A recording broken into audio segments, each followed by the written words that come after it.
Very good morning दोस्तों। आज हम बात करेंगे ब्रिटिश ईस्ट इंडिया कंपनी के स्ट्रक्चर के बारे में और इसके साथ ही हम बात करेंगे मद्रास प्रेसिडेंसी के बारे में।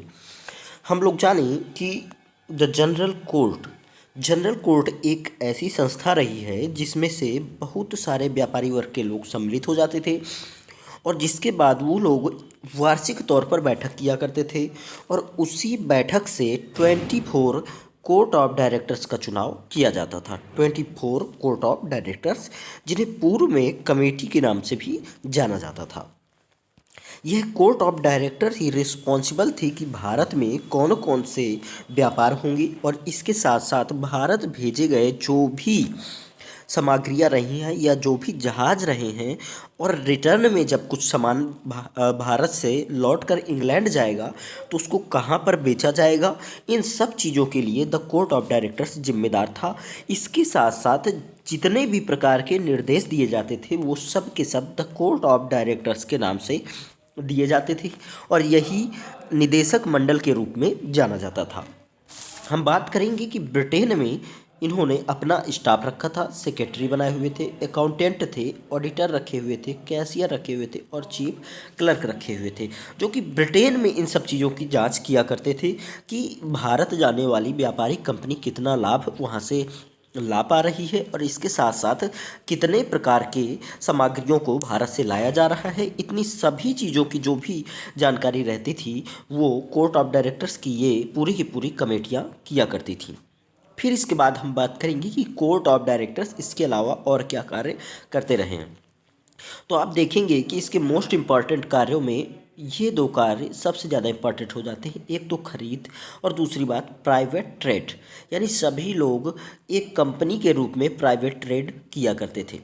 आपको बता दें कि company British east India company एक जॉइंट स्टॉक थी और जॉइंट स्टॉक कंपनी का मतलब था कि बहुत सारे लोगों के शेयर उसमें लगे हुए थे और वही लोग समय समय पर चार्टर चेंज किए गए हैं और वही लोग मत करते थे, मतदान करते थे और उसके बाद कोर्ट ऑफ डायरेक्टर्स चुना जाता था और कोर्ट ऑफ डायरेक्टर्स निदेशक मंडल होता था और वही निदेशक मंडल पूरे के पूरे कंपनी का नियंत्रण करता था। तो इस तरीके से हमने जाना कि कोर्ट ऑफ डायरेक्टर्स एक प्रमुख संस्था रही है। अब आगे हम बात करेंगे the president and council in Asia. तो हम बात करें कि जो भी भारत के अंतर्गत उनकी फैक्ट्रियां लगी होंगी उन पर एक प्रेसिडेंट की नियुक्ति की जाती थी और अध्यक्ष जिस जगह पर रहा है वहीं पर उसकी काउंसिल भी रहती थी और वही काउंसिल और इसके साथ साथ प्रेसिडेंट्स मिलकर उस एरिया के सभी प्रकार के सिविल मामलों की जांच किया करते थे। सिविल मामले मतलब जो भी धन से रिलेटेड मामले होंगे उनकी जांच किया करते थे। इसके अलावा आगे चलकर इन्होंने डेथ हैंगिंग तक का अधिकार प्राप्त कर लिया था, यानी फांसी देने तक का अधिकार प्राप्त कर लिया था।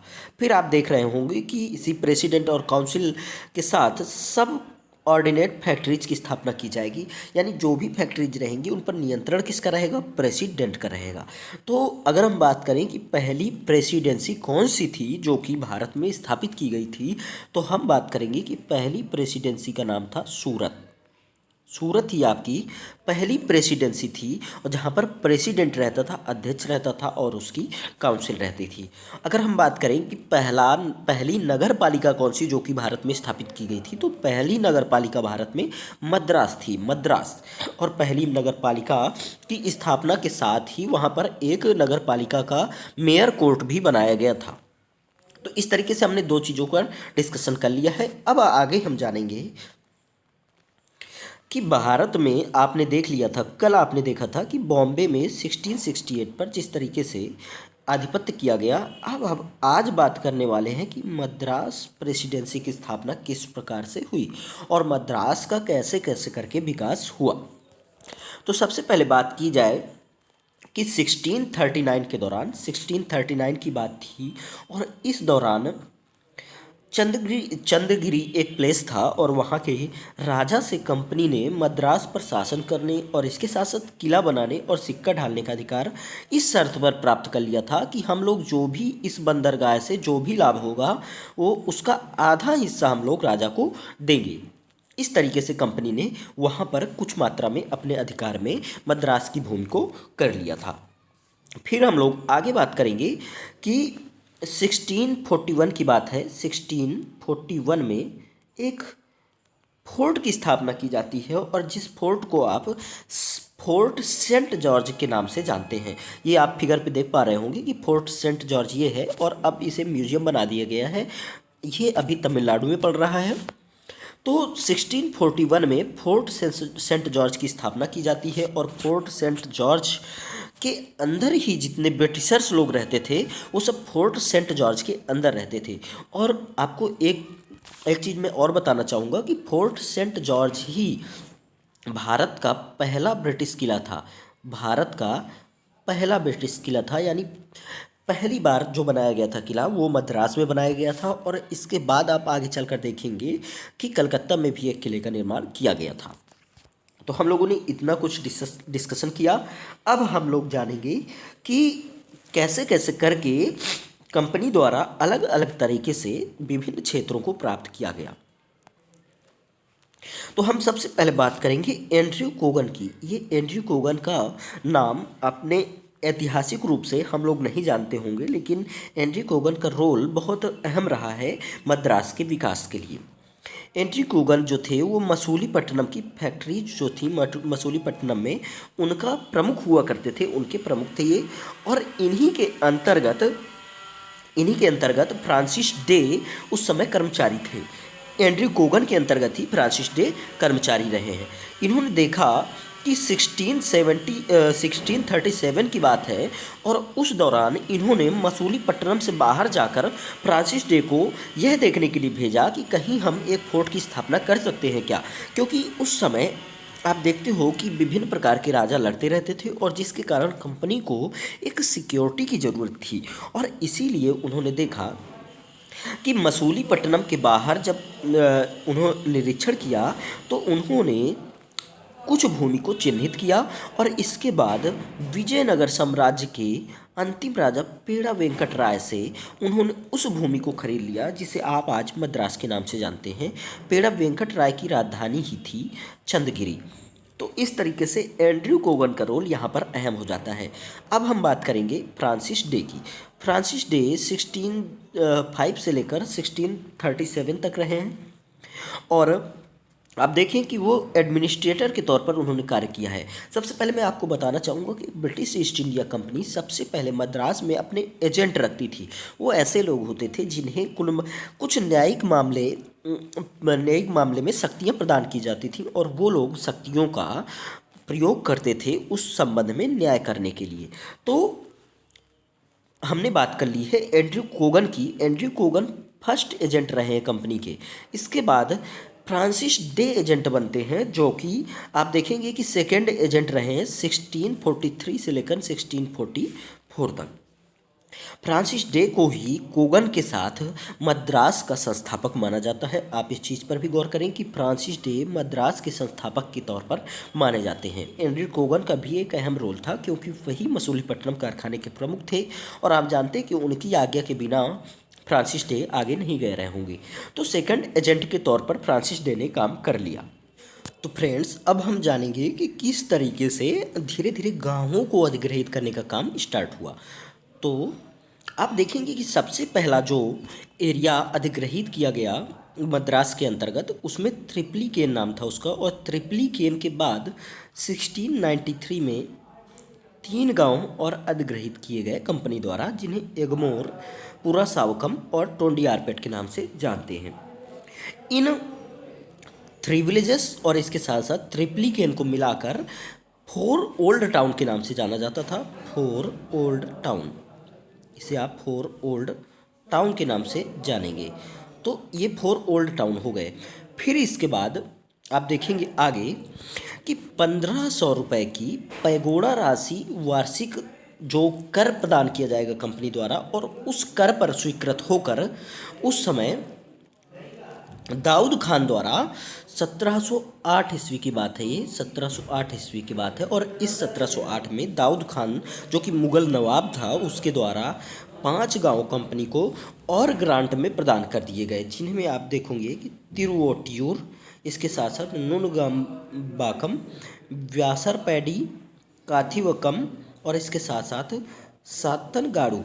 तो ये 5 गांव थे जिनका ग्रांट मुग़ल नवाब दाऊद खान द्वारा कंपनी को दिया गया था।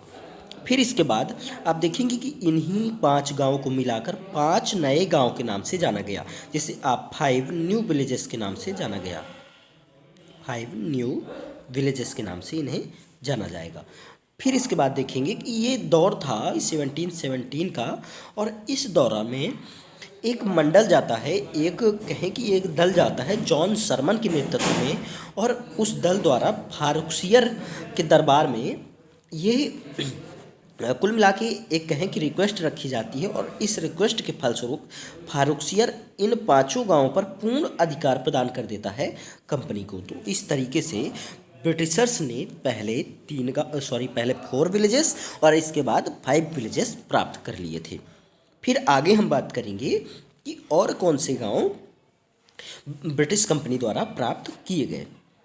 तो आगे हम बात करेंगे कि ये दौर था 1742 का, और इस 1742 के दौर में मोहम्मद सैयद नाम का एक व्यक्ति था, या कहें एक नवाब था, और उस राजा ने कंपनी को 5 गांव और ग्रांट पर प्रदान कर दिए थे, जिसमें आप बात करें कि सोड़ायांकुप्पम, वेपेरी, पेराम्बूर और इसके साथ साथ पुडुपक्कम और एर्नावोर, ये 5 गांव थे जिन्हें मोहम्मद सैयद द्वारा कंपनी को दिया गया था 1742 में। और इसके साथ उन्होंने क्या प्राप्त किया था? उन्होंने अरकाट रुपया ढालने का अधिकार प्राप्त किया था, और इसके साथ साथ उस एरिया में पैगोडा ढालने का अधिकार भी कंपनी ने प्राप्त कर लिया था। तो हमने देख लिया कि कंपनी ने पहले 4 विलेजेस, फिर 5 विलेजेस, फिर 5 विलेजेस, इस तरीके से कंपनी ने हमें ब्रॉड एरिया जो भी रहा है उसको कैप्चर कर लिया, और इसके साथ ही वहाँ पर मद्रास प्रेसिडेंसी की स्थापना हो जाती है। यानी आप कहें कि एक लार्ज एरिया जहाँ पर ब्रिटिशर्स लोग निवास करते थे, और वहाँ पर वो लोग पहली बात देखो क्या क्या करेंगे, जस्टिस करेंगे, रूल करेंगे, और रूल के साथ साथ वहाँ पर सभी प्रकार की चीज़ों के निर्माण के लिए रिस्पॉन्सिबल हो जाएंगे। आगे हम बात करेंगे कि एक नाम और आता है जिसे आप ब्लैक टाउन के नाम से जानेंगे। ब्लैक टाउन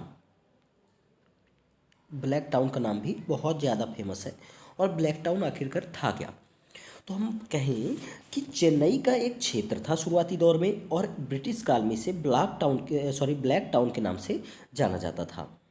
और फिर जब यहाँ एक फोर्ट सेंट जॉर्ज की स्थापना हो जाती है 1641 में, तो इसके बाद इसे जॉर्ज टाउन के नाम से जाना जाने लगा। जॉर्ज टाउन के नाम से इसे जाना जाने लगा। तो इस तरीके से इस ब्लैक टाउन का नाम ही आगे चलकर जॉर्ज टाउन हो गया। दोस्तों, आज हमने डिस्कस कर लिया है कि मद्रास प्रेसिडेंसी में कौन कौन से गवर्नर हुए, कौन कौन से एजेंट हुए। हम अगर सारांश के तौर पर देखें तो कंपनी को 1639 में एक लैंड प्राप्त हुई, और उस लैंड को प्राप्त करने के बाद वहाँ पर उन्होंने 1641 में एक फोर्ट सेंट जॉर्ज की स्थापना की। इसके बाद देखेंगे कि अगर कहें कि मद्रास के विकास का कार्य किसने किया या मद्रास की स्थापना किसने की, तो इसका नाम आएगा फ्रांसिस डे। इसके बाद आप देखेंगे कि कंपनी में विभिन्न प्रकार के एजेंट नियुक्ति किए गए, और एजेंट के बाद पहले गवर्नर फॉक्सक्रॉफ्ट बने, और फॉक्सक्रॉफ्ट के बाद विभिन्न प्रकार के गवर्नर आते गए, और उन्होंने विभिन्न प्रकार के गांवों को वहां पर अधिकार में किया। तो इस तरीके से हम लोगों ने पूरे के पूरे मद्रास प्रेसिडेंसी को डिस्कस किया। हम लोग इसी तरीके से आगे कल कलकत्ता प्रेसिडेंसी को डिस्कस करेंगे, और हम लोग इसी तरीके से धीरे धीरे पूरे के पूरे ब्रिटिशर्स को समाप्त करेंगे। तब तक के लिए आपका बहुत बहुत धन्यवाद।